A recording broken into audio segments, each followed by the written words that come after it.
Mapagpalang araw po sa ating lahat. Ako nga po pala si Emmanuel o Alejandre po ang aking daily devotion ngayong August 24. And for today, ating pag-uusapan kung paano maging buhay na patotoo. Now, this relates to the topic of regeneration. What is exactly regeneration, no? Regeneration, ito po yung act of grace ni God upang tayo'y maging spiritually alive. Now, most of us are spiritually dead. Lalong-lalo na since may mga pagkakataon na hindi tayo nasashare ng Word of God, especially during our early ages. And if meron mang nasashare sa atin na hindi naman ganun ka-accurate, that is why we become spiritually dead. Kumbaga, nawawala sa buhay natin yung ating faith dahil we haven't been exposed to the words that God wants us to be exposed in. Kumbaga, hindi po tayo nabibigyan ng exposure sa gospel and therefore, naliligaw tayo.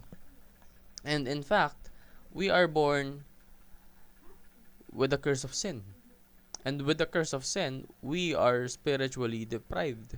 Kumbaga yung spirit natin, ito yung talagang gutom na gutom sa ating faith, sa ating paniniwala sa Panginoon. Pero dahil nga sa certain circumstances, maaaring hindi natin ito magagawa. Pero glory to God, dahil merong regeneration. Sabi nga sa John chapter 3 verse 3 to 8, Jesus replied, "Very truly I tell you, no one can see the kingdom of God unless they are born again. How can someone be born when they are old?" Nicodemus asked, "Surely they cannot enter a second time into their mother's womb to be born." Jesus answered, "Very truly I tell you, no one can enter the kingdom of God unless they are born of water and the Spirit. Flesh gives birth to flesh, but the Spirit gives birth to spirit. You should not be surprised at my saying, 'You must be born again.' The wind blows wherever it pleases. You hear its sound, but you cannot tell where it comes from or where it is going. So it is with everyone born of the Spirit." So, kinakailangan daw po natin maging born again because we, right now, are spiritually dead. Kumbaga, dead tayo. But, thankfully, glory to God, no? Regeneration makes dead people alive. It makes dead people live. Kumbaga, yung spiritual disconnect natin sa Panginoon, nare-establish dahil sa regeneration. That is why regeneration gives people a new heart. Yung heart na meron ng Holy Spirit to guide them. Yung heart na nag-uudyok sa mga tao na sumunod at manampalataya sa Panginoon. So, regeneration produces saving faith. Dahil sa regeneration na inialay sa atin ng Panginoong Jesucristo, tayo'y maaaring maligtas.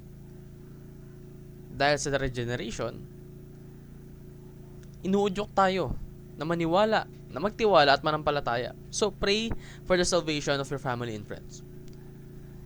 If you yourself have experienced regeneration, at ikaw ay naging spiritually alive na, learn to share that knowledge, that privilege with other people, lalong-lalo na yung mga taong malapit sa'yo.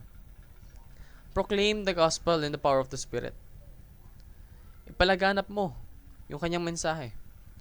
Ipalaganap mo yung ginawang sakripisyo ni Jesus para sa atin at kung gaano kahalaga ito sa ating buhay.